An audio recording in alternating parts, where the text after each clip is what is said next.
Hey y'all, good morning. It's Ned over at My Philippine Dreams, N to the E to the D over at MPD. I am running solo today as my better half, my significantly better half, is visiting family in Mindanao.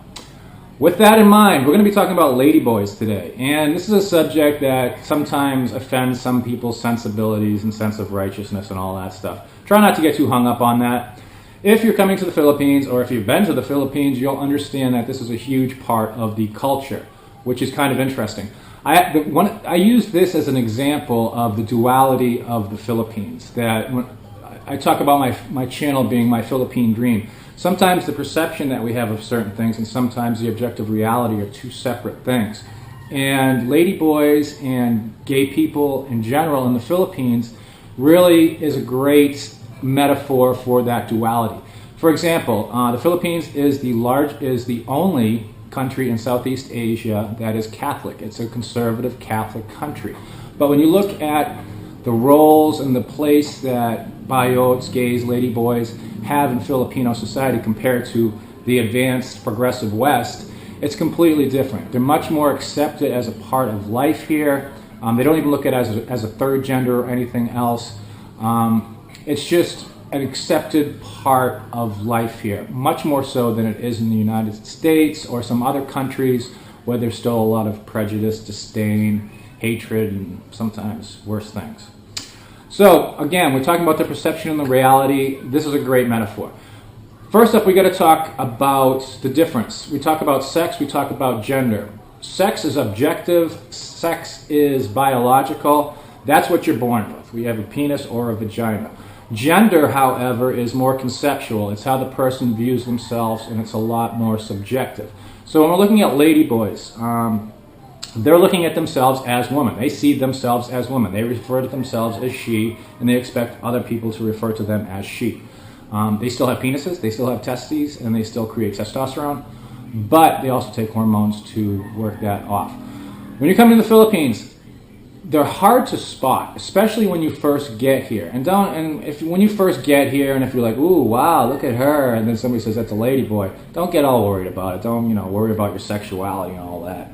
You're going to make those mistakes because, as opposed to in the West, where Western transgenders or transvestites sometimes look like 6'6" linebackers, in the Philippines it's a lot more difficult to tell because they're slimmer of stature and the features aren't as exaggerated. If you don't believe me or if you question that, I challenge you to the DIA challenge. Go over to Date in Asia, sign up for a free account, go through the profile, start clicking on them, and see which ones are the ladyboys and which ones aren't the ladyboys. You're going to be surprised. I'll tell that story some other time. So, again, take the DIA challenge. They're hard to spot. There was just a recent really bad situation in the Philippines which resulted in the death of a transgender up in Palawan. I'm not going to get into detail on that. But you have to be careful, you have to be cognizant of what's going on around you. You have to be careful when you're out at certain times, because a lot of times they're not going to come up and say, "Hey, I'm a ladyboy, nice to meet you." So this is something to keep in mind. They're hard to spot.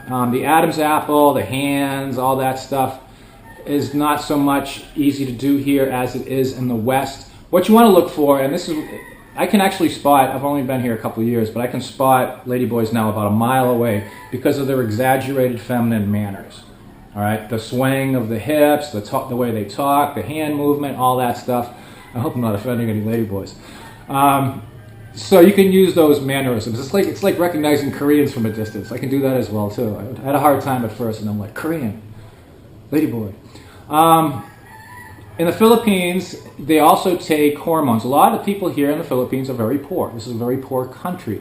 But somehow they find the wherewithal to get the fiscal means necessary to purchase hormones, which allows them to have more exaggerated feminine features, develop breasts, all that stuff. That stuff is actually purchased over the counter here, and there's also all these herbal remedies and all this stuff for it. Because again, this is a big part of the culture.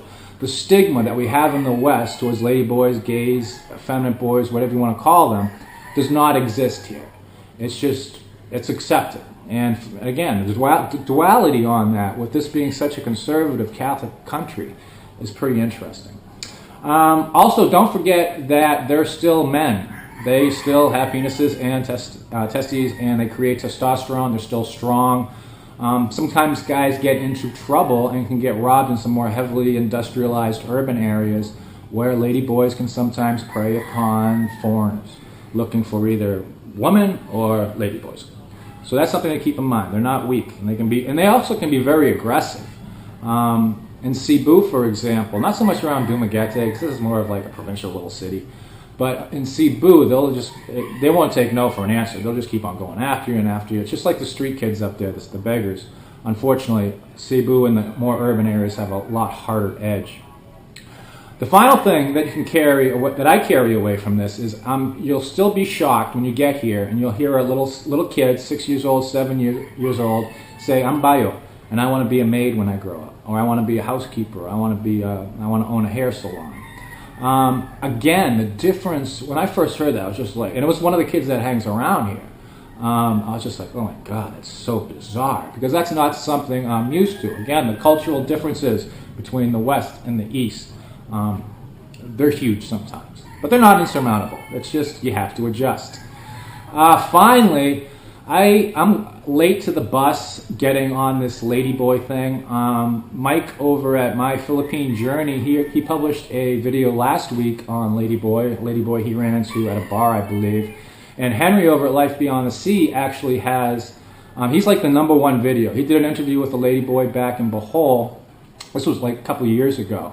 And it's now the #1 video. If you type in Philippine Ladyboy on YouTube, it's going to come up the #1 video. It's got like 150,000 views.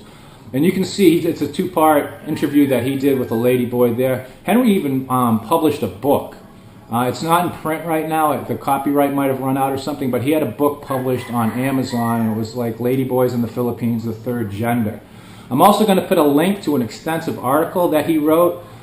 I hate linking to other people's websites and driving traffic, but again, but I'm just not interested in writing an article on that. He's got a very extensive article that I'll put a link to down in the video description, and you can learn, if you're interested in learning more about Ladyboy culture in the Philippines, you can basically see everything there. He is the resident YouTube expert on Ladyboys. Again, he wrote a book on it. With that in mind, that's Ladyboys. That's about all I'm going to do on this. I don't even have any like bonus footage, and I got to do a Ladyboy interview video because Henry's got like 150,000 views off that one.